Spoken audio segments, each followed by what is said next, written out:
Assalamualaikum warahmatullahi wabarakatuh. Perkenalkan, nama saya Nadia Masya Putri dari jurusan Ilmu Sejarah Fakultas Ilmu Budaya Universitas Andalas. Di sini saya akan mereview salah satu buku karya dari Hita Sutherland yang pernah mengajar pada Vrije Universiteit di Amsterdam, Nederland, yang meneliti tentang pangrah praja elit birokrasi pribumi yang dibentuk Hindia Belanda. Nah, dari penelitian ini lahirlah buku yang berjudul Terbentuknya Sebuah Elit Birokrasi. Salah satu unsur yang unik mengenai pemerintahan kolonial Belanda di Indonesia adalah sistem pemerintahan yang tidak langsung atau indirect rule. Di samping pejabat-pejabat Belanda seperti gubernur, asisten residen, kontrolir, dan lain-lain, selalu ada pejabat-pejabat pribumi yang terdiri dari bupati, patih, wedana, camat, dan sebagainya. Baik, dalam buku ini saya menangkap beberapa poin penting yang akan saya bahas dalam video ini. Namun sebelum itu, jangan lupa like, comment, dan subscribe, dan share ke teman-teman kalian. Oke, selamat menonton. Poin pertama yang saya dapatkan dari buku ini adalah istilah pangreh praja. Apa itu pangreh praja?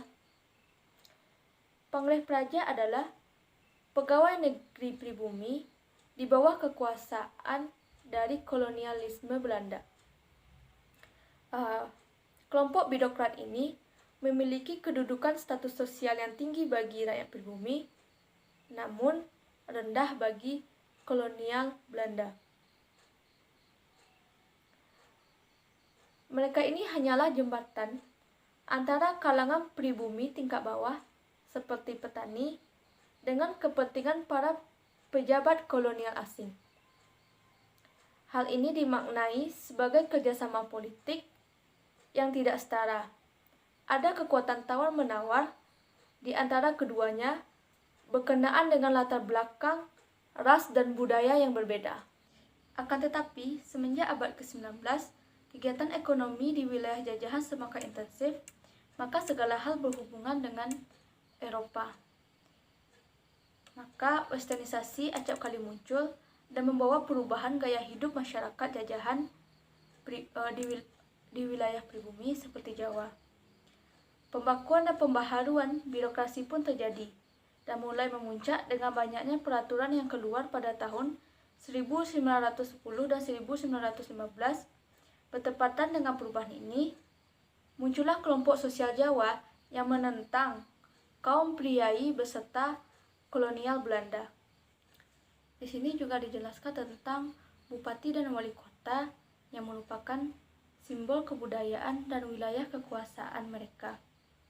Nah, dan juga bentuk tatanan kota itu seperti adanya alun-alun di sekitarnya, kemudian ada masjid, terus tempat untuk para bupati dan pejabat Belanda untuk bekerja, dan juga pasar.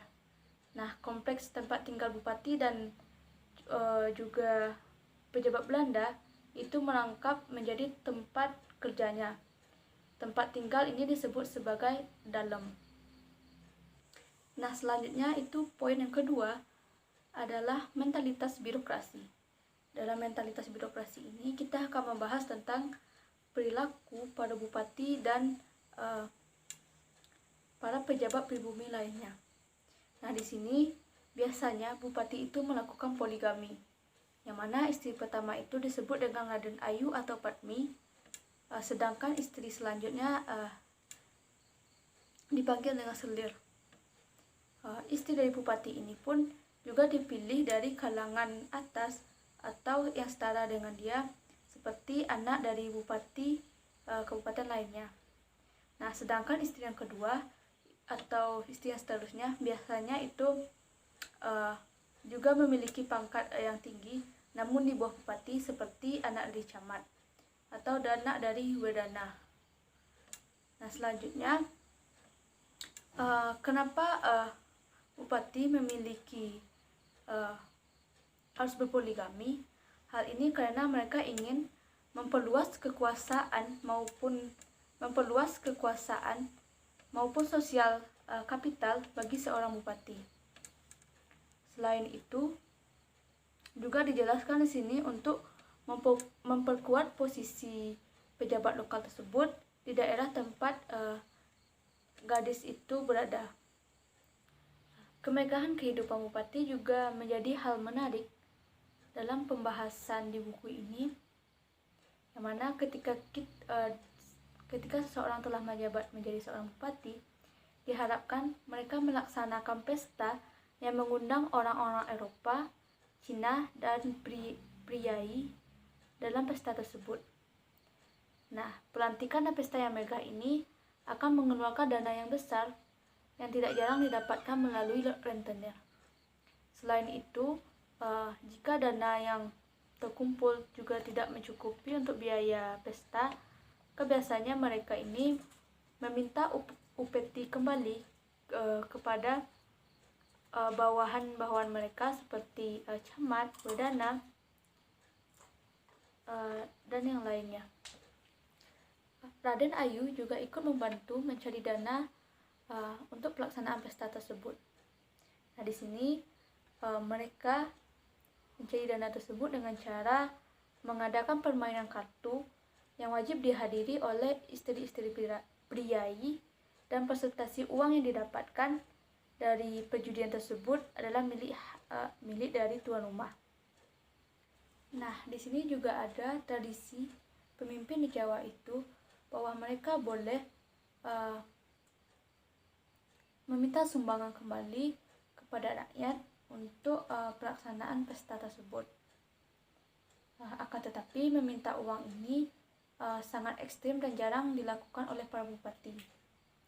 Adapun masyarakat memiliki kebiasaan untuk mengirimkan hadiah-hadiah kepada bupati agar permintaannya dapat dikabulkan.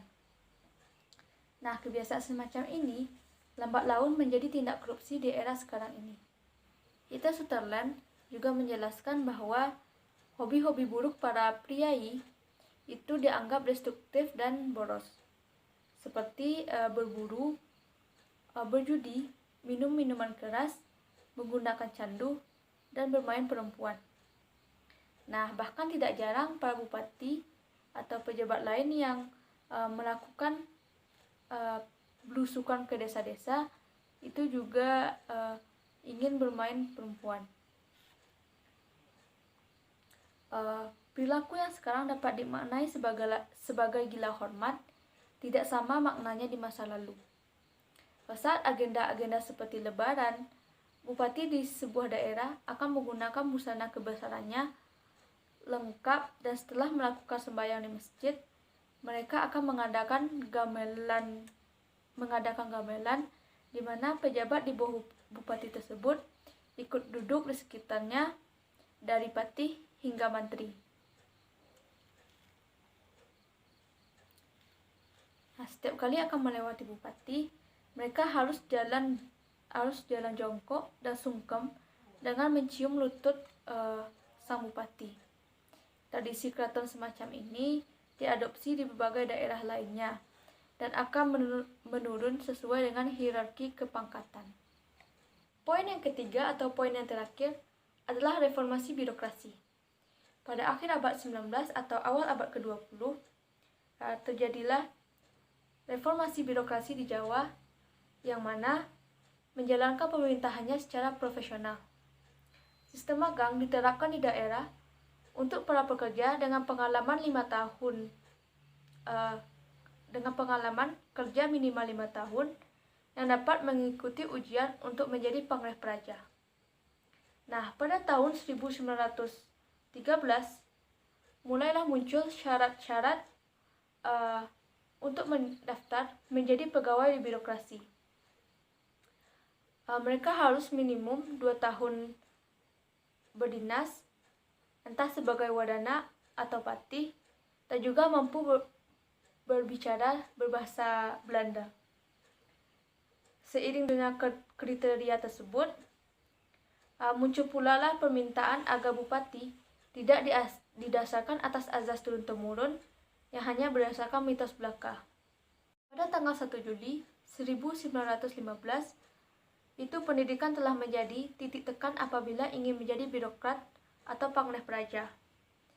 Namun, tetap dengan memperhitungkan senioritas apabila ada 2 atau lebih pribumi mendaftar sebagai pejabat pribumi.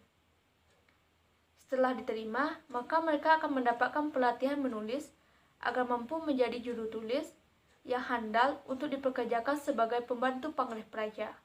Lambat laun, senioritas tidak begitu menjadi pertimbangan penting untuk merekrut dan seleksi menjadi pejabat pribumi. Maka dari itu banyak reaksi priai kelas bawah yang senior agar peraturan mengenai pendidikan dicabut. Namun, Batavia sebagai pusat tetap bersikukuh kepada peraturan yang telah mereka buat.